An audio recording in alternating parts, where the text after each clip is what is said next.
Amel avait une question aussi. Je sais pas si oui. vous lèverez la main quand vous avez une question. Il y a deux questions. La première, c'est que c'est vrai quand on pose la question à l'extérieur de l'EPS, on dit mais pourquoi vous ne faites pas de foot et de tennis? Parce que c'est vrai que le foot et le tennis, c'est là où il y a le plus de pratiquants. Alors, si on est centré sur les absats, on devrait faire du foot et du tennis en EPS. Pourtant, ce sont des activités qui ne sont pratiquement pas programmées, en tout cas dans l'académie. La deuxième question, c'est qu'est-ce que tu penses, toi, de la place des EPI, des nouveaux EPI, dans la matrice? Alors, sur la première question, à savoir, est-ce que le programme d'une discipline à forte connotation culturelle, pour dire ça comme ça, je pense à l'histoire, je pense aux lettres aussi, au français, qui ont aussi leurs œuvres.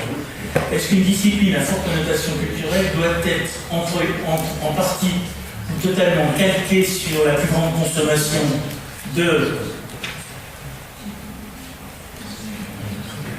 des activités ou des livres ou que sais-je, des trucs comme ça? Là, moi, je pense que il y a deux principes. Il y a un principe de réalité. Il y a des activités qui sont très très pratiquées à l'extérieur de l'école, physique, mais qui sont actuellement infaisables à l'école. Le tennis, par exemple. Moi, dans ma vie, vu les 800 et quelques inscriptions, j'ai inspecté 4 collègues en tennis. Mais ils avaient 22 élèves et 5 cours. Et des balles en voiture et des... Bon. Et c'est vrai que c'était intéressant. Mais combien de collègues ont des classes de 22 avec 5 cours?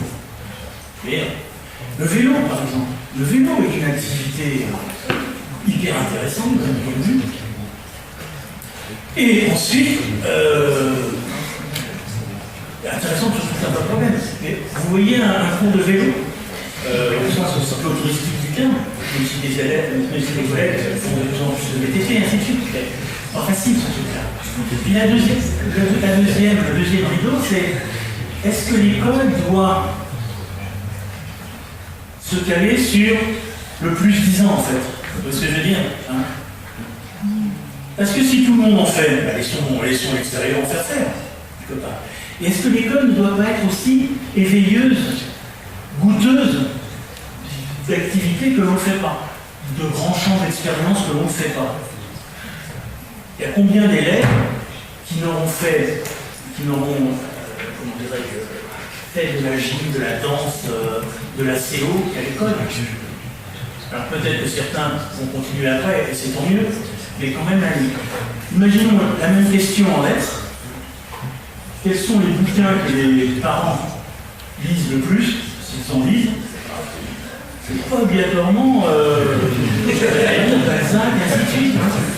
C'est peut-être les mioles, tout ça. Par exemple, et ainsi de suite.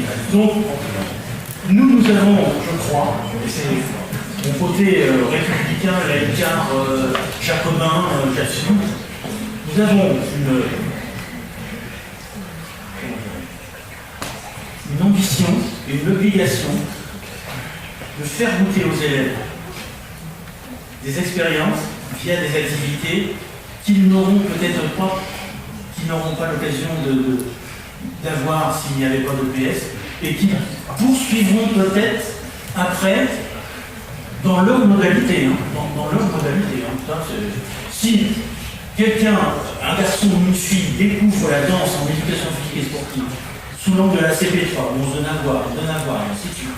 Et si ensuite ce garçon ou cette fille fait de la boulance pour maigrir ou pour être avec un copain et des copines, problème, hein.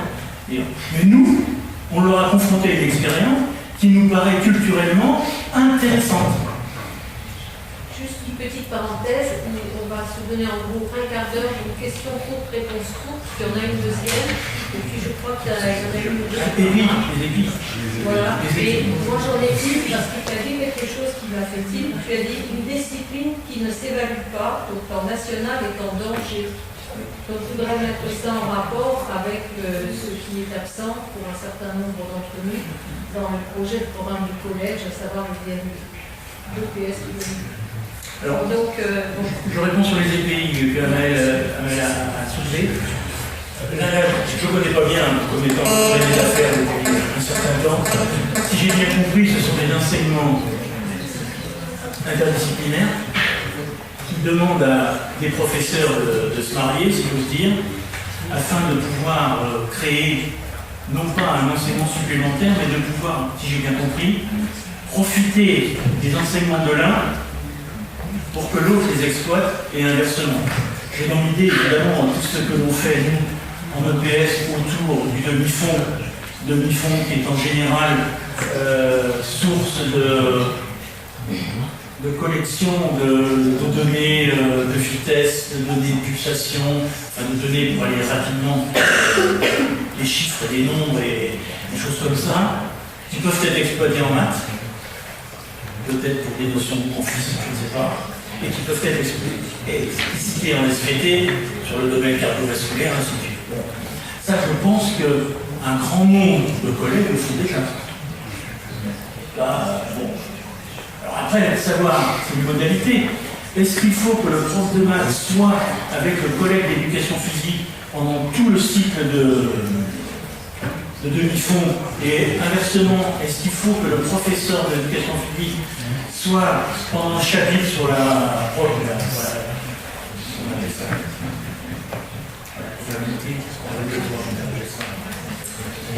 proportionnalité, merci. Je ne le pense pas. Alors, moi je pense qu'il serait bien que de temps en temps ils soient ensemble, évidemment ça va côté, mais chacun peut produire un corpus de connaissances que l'autre peut exploiter dans son tour. Ouais. J'ai déjà vu cette affaire-là. J'ai vu un professeur d'éducation physique être en course de vitesse, utiliser ce que les gamins apprenaient sur les intervalles de vitesse, et bien comme je l'ai vu monsieur Intel, vous voyez, et certainement que les professeurs de mathématiques devaient utiliser et exploiter les données individuelles de chacun des élèves. Vous savez, je pense aux 30 mètres, aux 40 mètres, aux 50 mètres, aux 60 mètres, en temps, je pense qu'un professeur de maths, il peut être capable d'en tirer quelque chose, hein. Accélération, décélération, stagnation, ainsi de suite. Même peut-être plus une station intéressante que de faire un truc sans corps. Alors les EPI maintenant, moi je pense que les collègues d'éducation physique et sportive sont capables d'en faire. Le problème, c'est de savoir à partir du moment où vous allez être obligé d'en faire, comment vont répondre les collègues. Je pense qu'il y en a qui habilleront ce qu'ils font déjà. Il y en a qui font semblant de le faire, c'est sûr. Et puis il y en a peut-être qui trouveront des formes innovantes et intelligentes de faire des effets. Mais moi, je pense que l'éducation physique et sportive devrait être, sans perdre son âme et sans perdre d'heure, devrait être motrice là-dessus. Parce que, je le rappelle, vous êtes perçus par les gens hors de notre microcosme comme étant des gens, les rois du projet, les rois d'interdisciplinarité, les rois de ceci. Je pense que certains seraient déçus de voir l'éducation physique et sportive en retrait ou éviter ce moment. C'est la première des 8 thématiques d'ailleurs. Santé, bien-être et sécurité, c'est peut-être pas anodin non plus. La première des 8 thématiques, puisque les élèves devront avoir pratiqué au moins 6 des 8 thématiques proposées dans les EPI, je trouve que la première traite de sa santé, bien-être et sécurité. Il y a sûrement un filon dans lequel... Moi je pense qu'il y a ceux qui ont fait c'est un peu comme au moment des IDD. Hein. Pour les IDD, il y avait 3, 4 ou 6 thématiques qu'il fallait faire sur 2 ans. Bon, il y a des choses qui se sont faites, j'allais dire naturellement, mais je pense qu'on peut innover là aussi. Je ne sais pas si un EPI, éducation physique et sportive et latin, mais pourquoi pas? Mais pourquoi pas? Je veux dire pourquoi pas?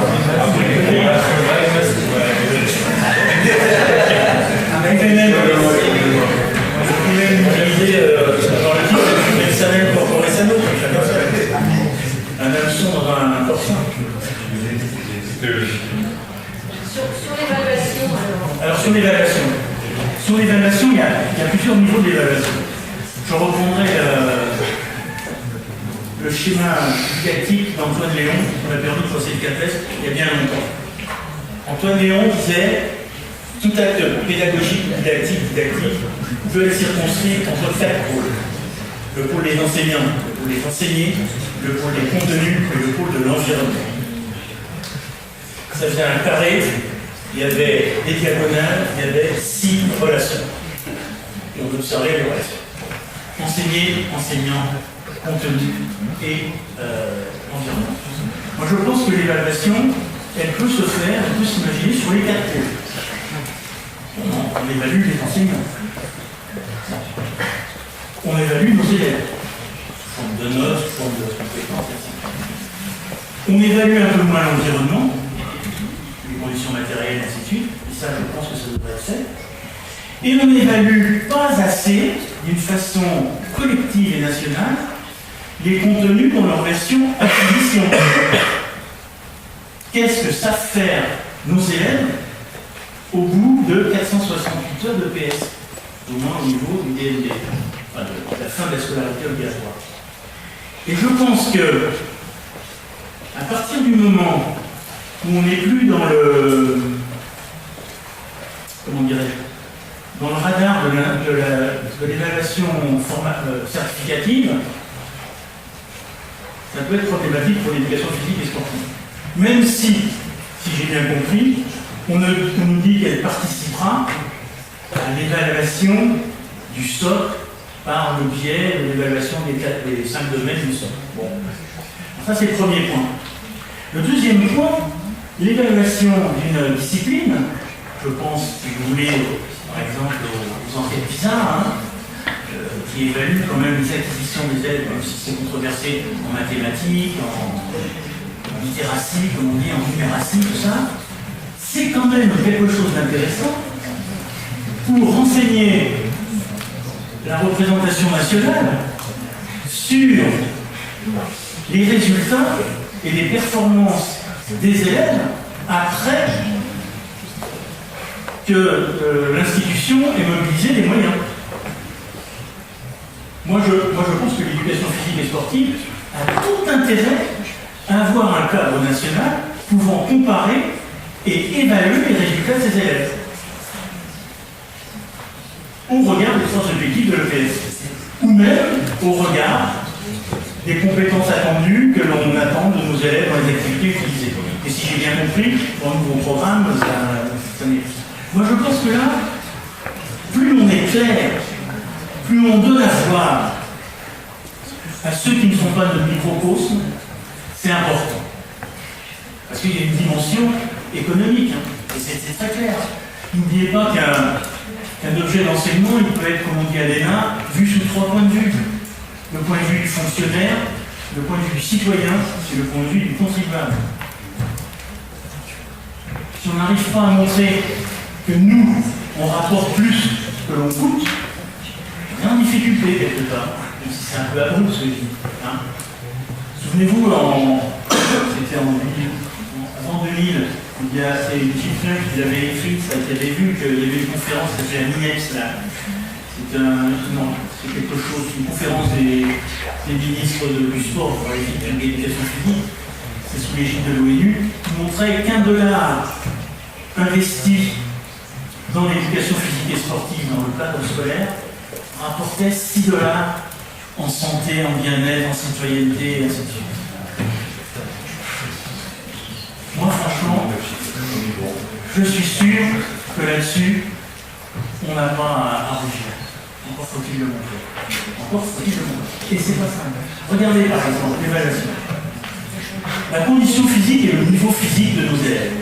Alors, certains vont dire, ouais, mais tu ramènes l'EPS à les acquisitions des niveaux physiques. Bon. L'EPS, ce n'est pas que le développement du niveau de la condition physique. Non, je suis d'accord. Mais regardez qui en parle. Tout le monde en parle, sauf l'institution EPS. Ceux qui en parlent, certaines fédérations, en particulier la Fédé d'athlétisme, certaines mutuelles, en particulier la MGRN, certains lobbies entre guillemets médicaux, en particulier la Fondation de cardiologie, et certaines assurances et ainsi de suite. quand même, tous nos élèves, presque, passent dans vos mains. On pourrait avoir une idée sur la condition physique de nos élèves au début de la 6e, au début de la fin, n'importe quand, je vais pour montrer. Et éventuellement, c'est plus difficile, pour montrer l'aspect bénéfique de l'activité physique et sportive à l'école pour l'amélioration ou l'élévation du niveau physique. Alors, il y en a plein qui vont dire, oui, mais c'est pas scientifique, tu comprends, il y a des tests, et tout comme ça. Moi, je pense très franchement que ça vaudrait beaucoup. Ça serait beaucoup plus parlant, certainement, de dire que 85% de nos élèves au DNB ont acquis le niveau 2 en GRS. Certainement beaucoup plus parlant. Même si le niveau 2 en GRS, que 85% des élèves qui ont pratiqué ça l'année atteint, elles sont intéressants en soi aussi. Et vous voyez, là, je pense qu'on a un devoir d'évaluation. Donc d'apparition dans le bilan que sont les diplômes. Alors, le diplôme. Ça pose problème quand même. Oui, mais il y a deux choses. Il y a l'aspect certificatif. Je ne sais pas exactement ce qui va être fait pour que l'EPS, comment l'EPS va participer à la certification du socle commun. Là, j'avoue, je ne sais pas. Peut-être que les IPR mais il y a aussi l'autre évaluation qui se fait en dehors de la certification, qui est plutôt formatrice à l'égard de tous ceux qui se disent, eh bien, il y a 36 000 profs de PS, qu'est-ce qu'ils obtiennent au bout du compte? Et c'est normal, hein. Et je pense qu'on a tout à y gagner, hein. En 2010, la Cour des comptes, au hasard d'un rapport sur le sport scolaire, avait estimé le coût moyen d'un professeur de PS, moyen, à 55 000 € par an. Salaire, cotisation, tout ce qui est marqué sur votre feuille de paie, non pas en brut à recevoir, mais ce que coûte à 55 000 €. On a 36 000. Il y a 33 000 professeurs. Si je ne m'en mets pas dans les zéros, ça fait l'éducation physique à ce niveau-là, en termes de rémunération de ces praticiens, ça coûte à peu près 2 milliards. C'est pas cher. Hein? C'est pas cher. Pas cher. Auquel s'ajoute ce que mettent les collectivités territoriales en installation, en institut. Auquel il faut ajouter les administratifs qui s'occupent de la carrière, de la gestion des professeurs de PS. Auquel il faut ajouter ce que les parents, les familles, comme on dit, investissent pas grand-chose, mais dans les équipements qui peuvent faire tout le monde, évidemment, qui basket, et ainsi de suite. Bon. Moi, à vue de nez, comme ça, à la louche, si je me trompe pas ça fait 2,5 milliards, c'est le budget du ministère de la Justice.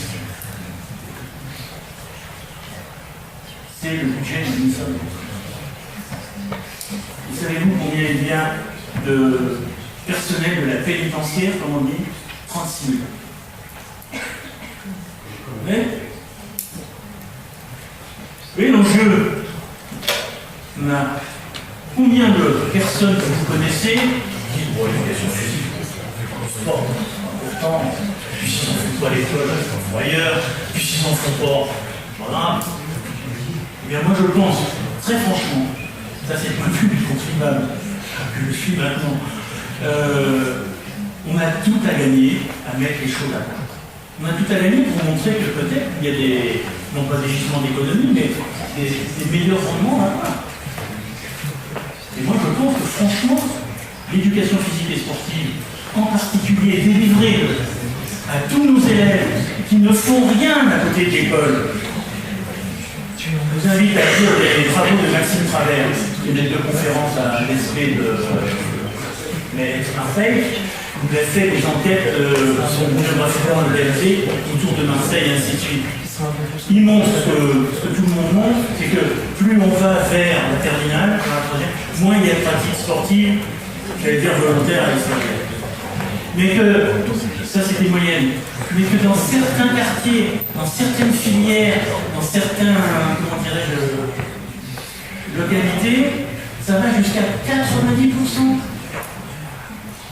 J'avais fait faire une étude lorsque qu'on avait, c'était en 2006, c'était avant les... où j'avais essayé de voir comment le questionnaire que nous avions fait en 1987 à la commission verticale avec Alain Gras, comment on pouvait reposer les mêmes questions 20 ans plus tard. À savoir, et si les cours d'éducation physique et sportive étaient facultatifs, ils viendraient.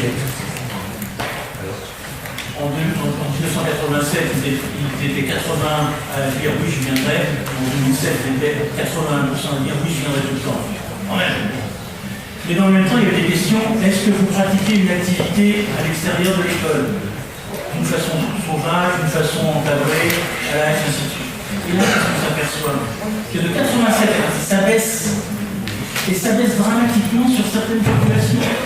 Alors, je suis un peu caricaturé et taquiné sur le fait que excusez-moi, je prends toujours le même exemple, mais un garçon de terminale C à l'époque, de terminale S maintenant, est 8 fois moins dispensé qu'une fille qui fait un BEP ou un bac pro secrétariat.